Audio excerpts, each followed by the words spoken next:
He's given. Jesus Christ, His Son and love.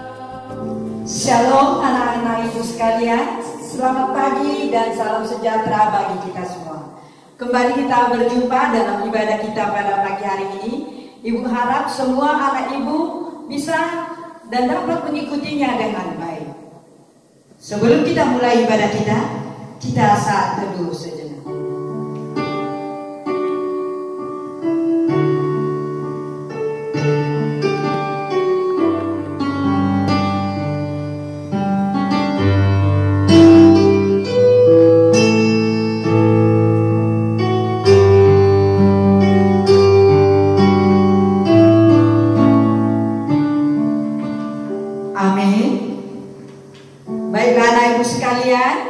Kita tahu bahwa Tuhan itu baik kepada kita semua. Tidak memilih-milih, tidak kepada seorang saja, tidak kepada hanya orang kaya atau orang miskin, tetapi kepada kita semua. Baik, pada pagi hari ini kita akan menyanyikan lagu Bapa Engkau Sungguh Baik.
Kita bersatu di dalam doa.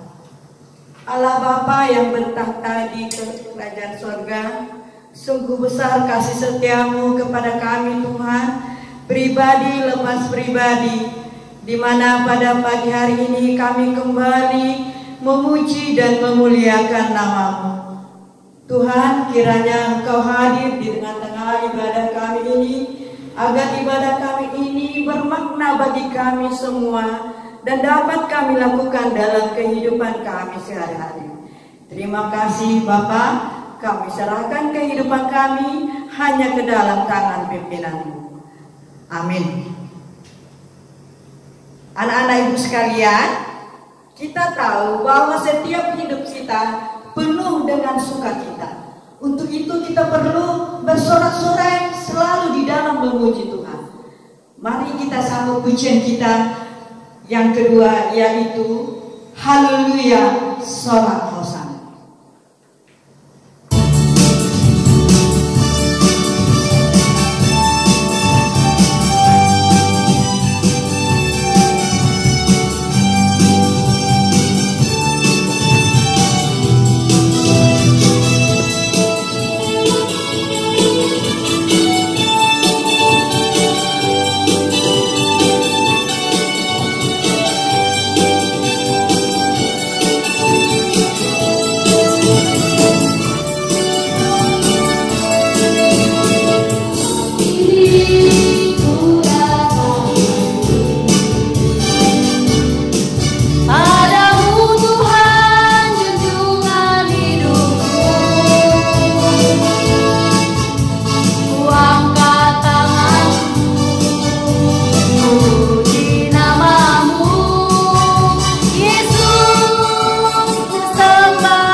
sekalian, untuk menyambut firman Tuhan, mari kita mengangkat pujian kita, Selidiki Aku.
anak-anak, kita akan mendengarkan firman Tuhan. Sebelum kita mendengarkan firman Tuhan, kita memohon hikmat Tuhan menerangi hati dan pikiran kita agar kita boleh memahami firman yang akan kita dengarkan. Mari kita bersatu di dalam doa.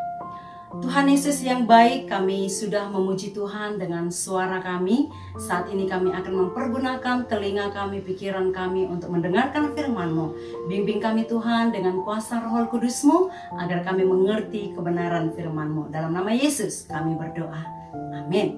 Nah, anak-anak SMP Metode 10 Belawan, firman Tuhan yang akan kita renungkan pada hari ini tertulis di dalam kitab Filipi pasal yang pertama, ayat yang ketiga hingga pada ayat yang ke-11.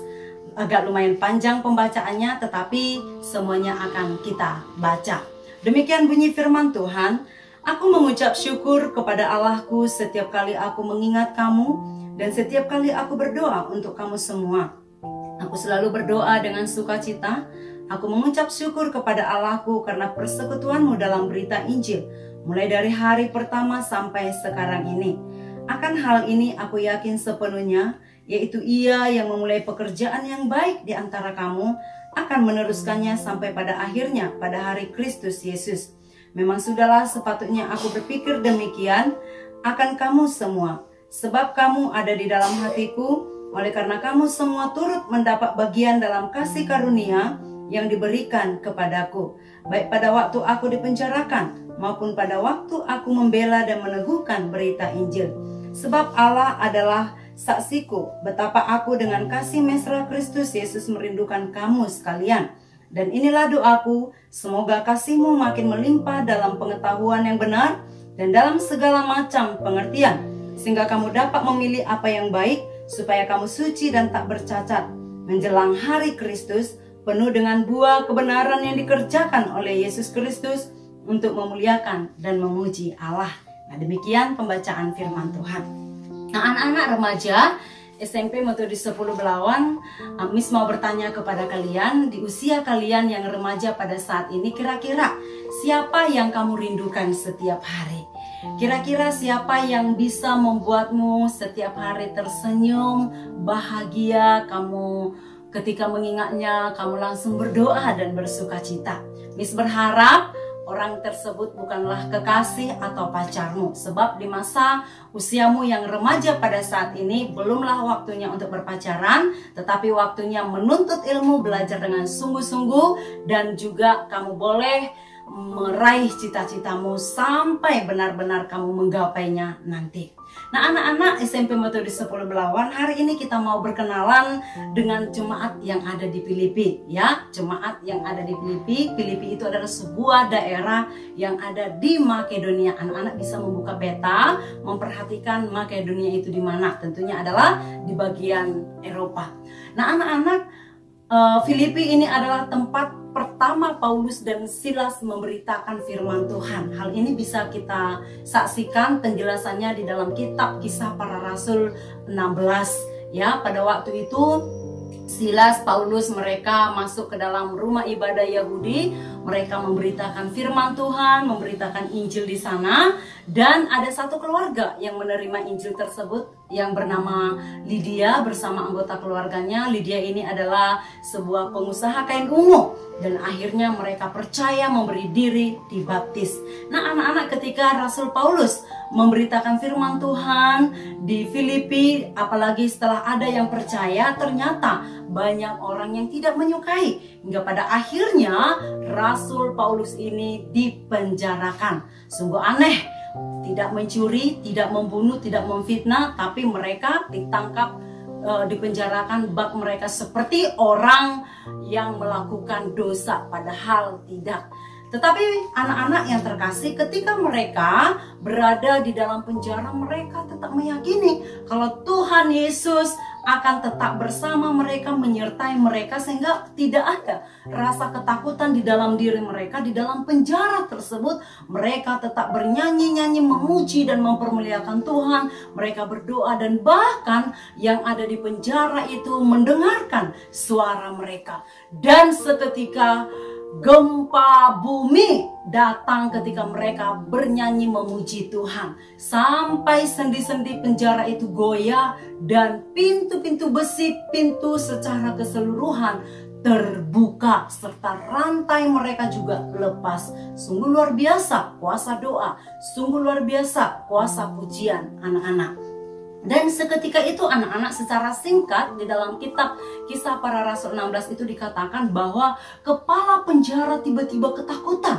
Kepala penjara berpikir bahwa Silas, Paulus ini telah melarikan diri dan dia bisa dihukum mati oleh raja ataupun oleh di bagian kepimpinan mereka yang akan membunuh dia. Tetapi anak-anak, ketika si kepala penjara ini mengambil pedangnya ingin membunuh dirinya, Paulus dan Silas berteriak dengan mengatakan, kamu jangan sakiti dirimu, jangan kamu membunuh dirimu, sebab kami masih berada di tempat ini. Lalu seketika itu juga si kepala penjara ini terkagum-kagum. Mereka sudah diberikan Tuhan kesempatan untuk pergi, mengapa tidak pergi? Dan juga dia terkagum-kagum dengan peristiwa yang dilihat. Karena pujian mereka, penjara bisa terbuka, ada gempa bumi. Dan pada saat itu dia meminta bagaimana caranya. Dia meminta keterangan bagaimana caranya supaya dia juga boleh menjadi seorang yang percaya, bagaimana dia boleh diselamatkan. Nah, tentu dong Paulus dan Silas mempergunakan waktu itu dan memberitakan Injil kepada kepala penjara itu. Singkat cerita anak-anak, kepala penjara itu pun percaya kepada Tuhan Yesus, memberi diri dibaptis beserta semua anggota keluarganya. Nah, anak-anak, dari jemaat kecil ini, dari kepala penjara dan keluarga Lydia inilah yang disebut jemaat mula-mula, dan pada akhirnya mereka bertumbuh dan berkembang. Mereka tetap giat di dalam memberitakan firman Tuhan. Semangat mereka memberitakan firman Tuhan tidak pernah pudar, sehingga dengan semangat itu semakin banyak jiwa yang percaya kepada Tuhan Yesus. Dan tidak itu saja anak-anak, ketika Rasul Paulus telah meninggalkan mereka, Rasul Paulus pergi ke kota-kota lain untuk memberitakan firman Tuhan. Jemaat Filipi ini sangat baik dan murah hati. Mereka mengumpulkan persembahan, mereka mengumpulkan uang, dan uang itu mereka kirimkan kepada Rasul Paulus untuk membantu pelayanannya di kota lain, untuk membantu pelayanannya di tempat lain, untuk kebutuhan-kebutuhan kehidupannya selama pelayanan. Sangat luar biasa. Dan tidak hanya itu anak-anak, di dalam Filipi 2 ayat 25 juga dikatakan jemaat Filipi ini mengutus seorang yang bernama Epafroditus untuk menjadi rekan Paulus di sana. Karena Paulus sudah semakin tua, tentu kalau orang yang sudah tua kekuatannya semakin berkurang. Sehingga jemaat Filipi dengan penuh kasih mereka mengirimkan Epafroditus ini kepada Paulus untuk membantu dia di dalam pelayanannya. Nah, anak-anak yang terkasih, suatu ketika Paulus di dalam memberitakan firman Tuhan sampai masa tuanya, Paulus juga sering sekali masuk keluar penjara, ya. Entah kenapa banyak sekali orang yang tidak suka dengan firman Tuhan. Jadi pada waktu itu Paulus masuk ke dalam penjara, Paulus teringat kepada jemaat Filipi ini dan dia menulis surat kepada jemaat Filipi. Isi surat itu adalah yang kita baca tadi. Karena mereka tidak bisa bertatap muka, mereka hanya bisa berkomunikasi lewat surat. Dan anak-anak, kita sudah melihat tadi isi surat itu adalah isi hati daripada Rasul Paulus. Kamu melihat isi hati daripada Rasul Paulus itu melebihi dari surat kepada seorang pacar, melebihi surat kepada seorang kekasih. Dia katakan, ketika aku mengingatmu, aku bersyukur kepada Tuhan. Dia katakan, aku merindukan kebaikanmu, aku merindukan kasihmu. Karena itulah yang layak, yang diingat dari jemaat Filipi. Karena mereka itu adalah orang-orang yang baik, mereka itu adalah orang-orang yang murah hati, mereka itu adalah orang-orang yang memiliki semangat di dalam memberitakan Injil. Dan inilah yang diharapkan firman Tuhan kepada anak-anak yang ada di Metodis 10 Belawan secara khusus SMP. Biarlah kita belajar dari jemaat Filipi agar kita senantiasa melakukan kebaikan selama kita hidup, sehingga kita dikenang, sehingga kita diingat oleh orang-orang di luar sana, orang-orang yang pernah menemui kita, diingat menjadi orang yang baik. Ketika mereka mengingat kita, mereka bersuka cita. Bukan malah anak-anak zaman sekarang banyak sekali ketika mengingat temannya, yang diingat adalah rasa sakit hati, dendam. Aku akan balas dendam karena dia telah melakukan kejahatan kepadaku. Tetapi anak-anak, kita mau anak-anak Metodis 10 Belawan itu adalah ketika kita diingat oleh orang lain adalah mereka bersuka cita, bukan sakit hati. Bagaimana caranya mereka bersuka cita? Bagaimana caranya orang lain yang mengingat kita bersyukur adalah kita harus senantiasa melakukan kebaikan seperti yang dilakukan oleh jemaat yang ada di Filipi. Mereka melakukan kebaikan kepada Rasul Paulus, mereka mendukung pelayanan Rasul Paulus, mereka memberikan persembahan kepada Tuhan Yesus, mereka memberitakan Injil kepada saudara-saudara mereka. Anak-anak Tuhan, sekalipun engkau masih muda, engkau masih kecil, engkau bisa melakukan kebaikan di dalam kehidupanmu sekarang. Secara khusus kepada teman-temanmu, secara khusus kepada orang tuamu, secara khusus kepada kakak dan adikmu. Sehingga ketika kakak, adikmu, orang tuamu, dan semua teman-temanmu mengingatmu, mereka bersuka cita, mendoakanmu, bersyukur kepada Tuhan, mendoakan yang terbaik kepadamu. Ya, anak-anak, jadilah orang-orang yang baik, yang bermurah hati, yang menyenangkan hati Tuhan. Dengan kita menyenangkan hati Tuhan, maka otomatis bisa menyenangkan hati orang tua dan sesama kita. Yang kedua, anak-anak itu harus belajar dari Rasul Paulus yang senantiasa mengingat kebaikan. Ya, siapa saja yang pernah melakukan kebaikan kepada kita, jangan pernah engkau melupakan. Sekalipun itu kebaikan yang sangat kecil, bahkan segelas air yang diberikan oleh orang lain kepada kita, kita harus mengingat itu, kita harus mengingat kebaikan itu, dan kita mencontohnya, kita terapkan itu kepada orang lain. Secara khusus, kebaikan orang tuamu, kebaikan guru-gurumu, kebaikan teman-temanmu, terlebih-lebih adalah kebaikan Tuhan Yesus. Amin. Kita berdoa. Tuhan Yesus yang baik, biarlah firman yang sudah kami dengarkan ini, anak-anakmu secara khusus boleh dapat menerapkannya di dalam kehidupan sehari-hari. Amin. Mari kita berdoa, doa yang diajarkan Tuhan Yesus. Bapa kami yang di surga, dikuduskanlah namamu, datanglah kerajaanmu, jadilah kehendak-mu di bumi seperti di surga. Berikanlah kami pada hari ini makanan kami yang secukupnya, dan ampunilah kami akan kesalahan kami, seperti kami juga mengampuni orang yang bersalah kepada kami. Dan janganlah membawa kami ke dalam pencobaan, tetapi lepaskanlah kami daripada yang jahat, karena Engkau yang punya kerajaan dan kuasa dan kemuliaan sampai selama-lamanya. Amin. Tuhan Yesus memberkati.